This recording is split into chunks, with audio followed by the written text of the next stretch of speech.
Welcome to Griffin Flight Training's ground school video on airplane flight controls. The objective of this lesson is to develop an understanding of how we can make an aircraft move in a desired direction. Let's take a look at some diagrams. The diagram on the left is that of a commercial airliner. This type of aircraft requires a large number of different types of control surfaces to enable the pilot to control the aircraft and cause it to move the way he wants it to move. You will be beginning your flight instruction in a small general aviation aircraft like the one on the right. On the wings, we have the ailerons.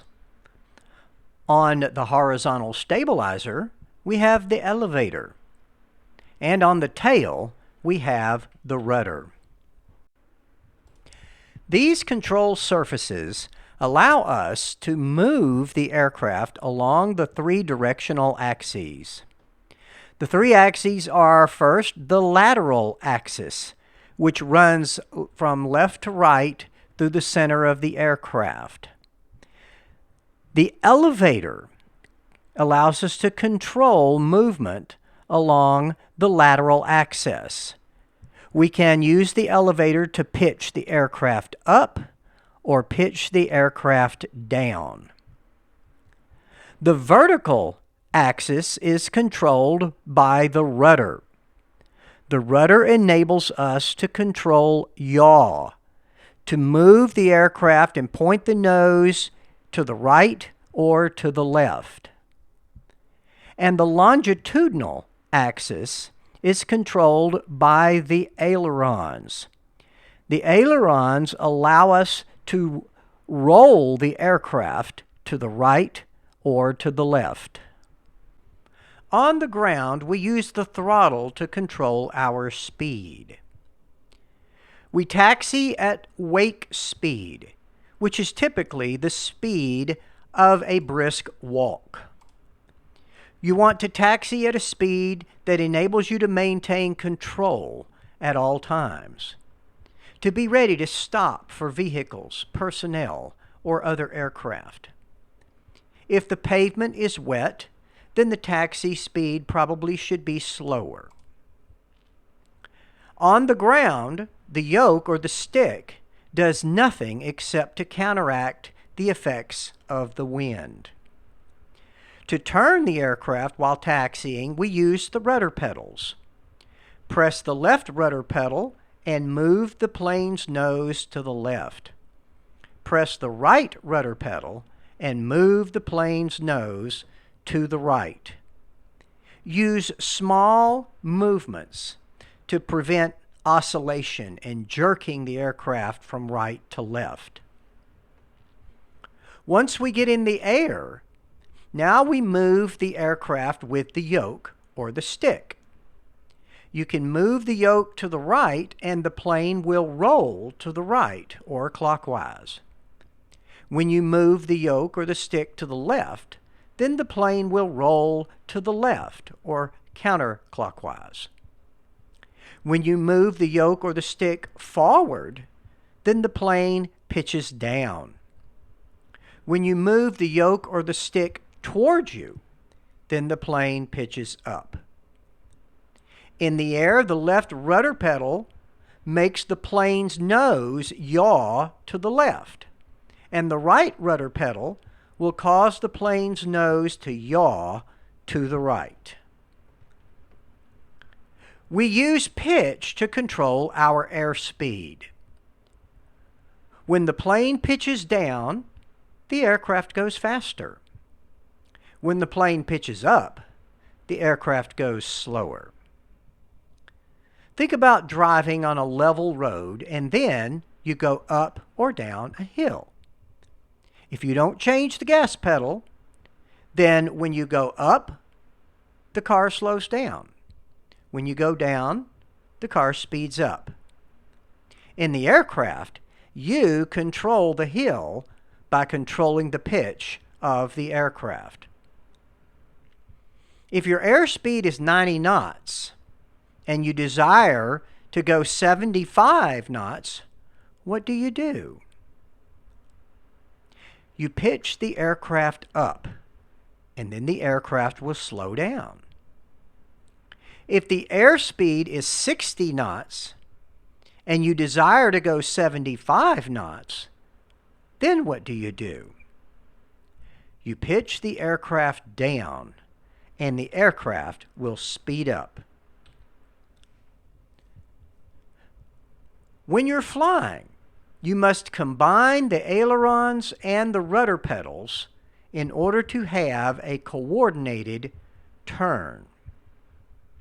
To conduct a coordinated turn to the right, you would roll the aircraft to the right with the ailerons and yaw the aircraft to the right with the rudder. This would result in the plane banking to the right in a coordinated and stable manner.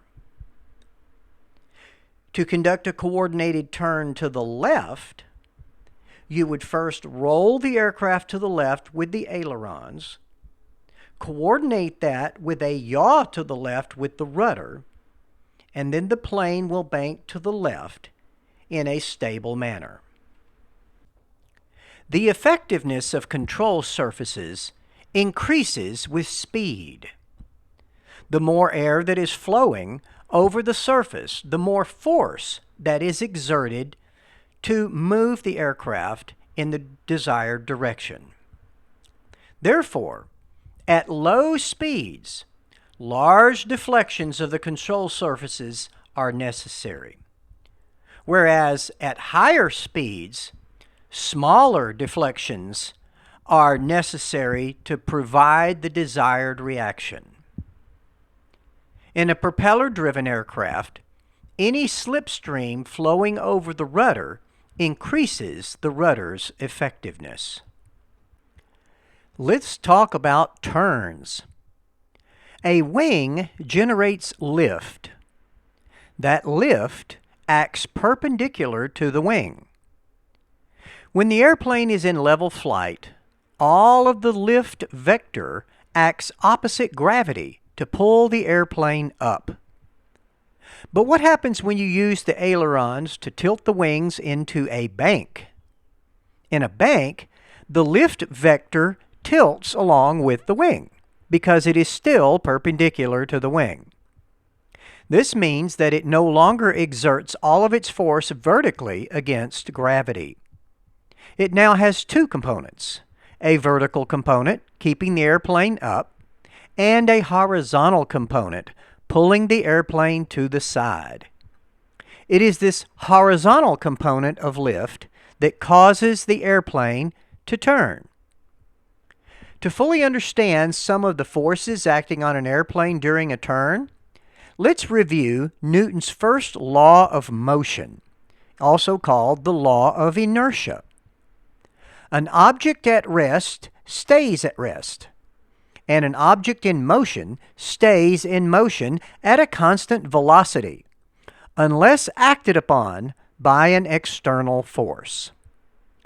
This principle of inertia, an object's resistance to a change in its motion, has strong and sometimes unexpected effects on an airplane in a turn. When any object is in a turn, it experiences two forces, centripetal force and centrifugal force. You experience the effects of these forces each time you ride in an automobile. When you turn the wheels to make a turn, the friction of the wheels on the pavement provides centripetal force, causing the automobile to turn. But the law of inertia tells us that the automobile resists that turn and wants to continue its forward movement.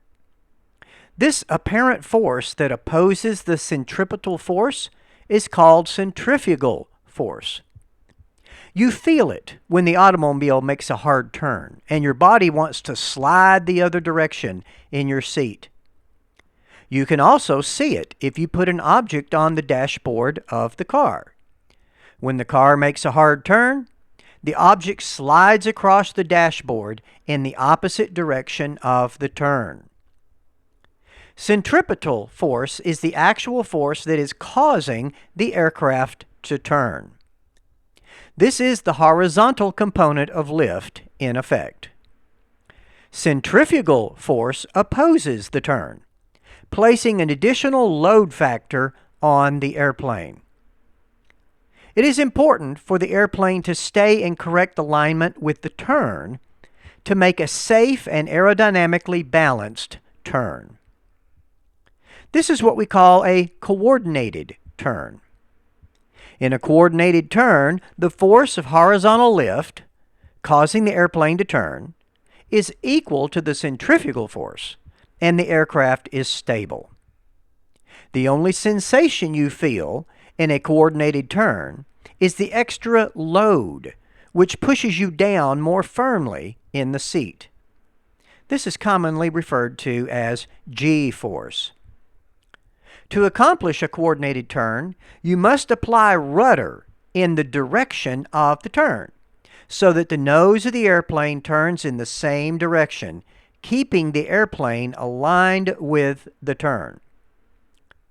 We have a tool on our instrument panel to help us make coordinated turns. It's called the Turn Coordinator. The Turn Coordinator is a gyroscopic flight instrument that shows the rate of turn and how well the turn is coordinated. There are two indicators on the instrument. The airplane silhouette shows the rate of turn. The other part of the instrument is called the inclinometer. It is a liquid-filled tube with a steel ball inside. The steel ball responds to centrifugal forces on the airplane. When the aircraft turns, proper rudder usage will cause the centrifugal force to equal the horizontal lift force. However, if the rudder is not used properly, then the black ball in the inclinometer will roll to the left or right of the center markers, indicating that the turn is not properly coordinated. If you fail to apply rudder in the turn, or perhaps apply the rudder in the wrong direction, this produces what is called a slip.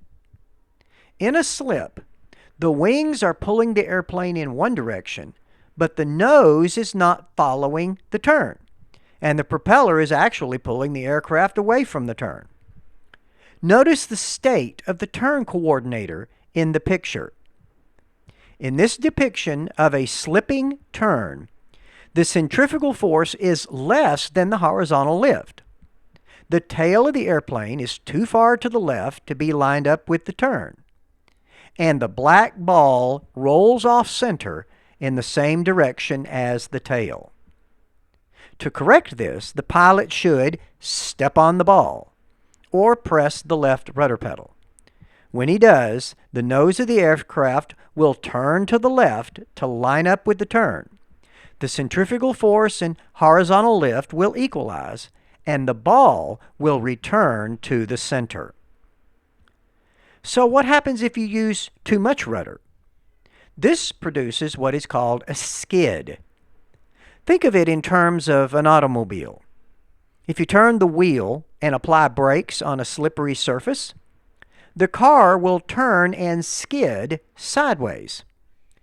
This is the same thing that happens with the airplane. In this depiction of an aircraft making a skidding left turn, the aircraft nose turns too far into the turn, and the tail skids out to the right. In this case, the centrifugal force is greater than the horizontal lift, and the black ball rolls off center to the right, the same direction as the tail. Once again, to correct this, the pilot should step on the ball or press the right rudder. This will bring the nose of the aircraft back to the right to line up with the direction of turn. The centrifugal force and horizontal lift will equalize, and the ball will return to the center of the inclinometer on the turn coordinator. Flaps are movable panels on the trailing edge of a wing. They change the shape of the wing, which is called the camber, and also sometimes the area of the wing. Flaps alter both lift and drag. For takeoff, they reduce the runway needed to get airborne. For landing, they allow for a slower approach speed and a steeper descent without changing the airspeed. Flaps change several important things about the wing. They change the chord line. The chord line is an imaginary line that runs from the leading edge of the wing to the trailing edge of the wing. This also changes the angle of attack. The angle of attack is the angle between the chord line and the relative wind that is hitting the wing. Flaps also change the camber, which is the asymmetrical difference between the top and the bottom of the wing, the shape of the wing. And it increases both lift and drag. Trim systems are used to relieve the pilot of the need to maintain constant pressure on the flight controls. They normally consist of flight deck controls that are attached to small hinged devices attached to the trailing edge of one or more of the primary flight control surfaces. The aircraft in which you will train will probably only have a pitch trim control. The normal pitch trim procedure is to continue trimming until the aircraft is balanced and the nose-heavy condition is no longer apparent. Pilots normally establish the desired power, pitch attitude, and configuration first, and then trim the aircraft to relieve control pressures that may exist for that flight condition. As you change power, pitch attitude, or configuration, then retrimming will be necessary to relieve the control pressures for the new flight condition. The normal sequence for setting a new flight condition is to adjust the pitch, adjust the power, and then run your trim until the control pressures are relieved.